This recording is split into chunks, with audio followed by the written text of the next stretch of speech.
Hi guys, here are 5 ways on how to make money sa Pilipinas ngayong 2025. Number 1, freelancing.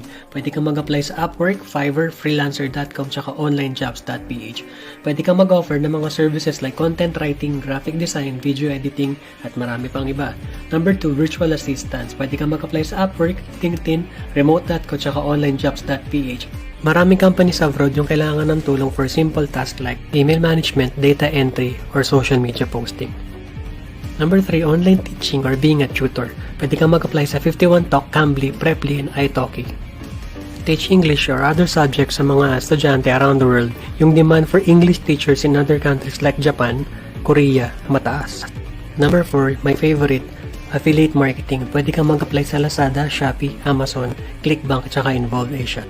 Dito naman, you can promote products on your blog or social media, and then you can make a commission kapag may bumili after they click your affiliate link.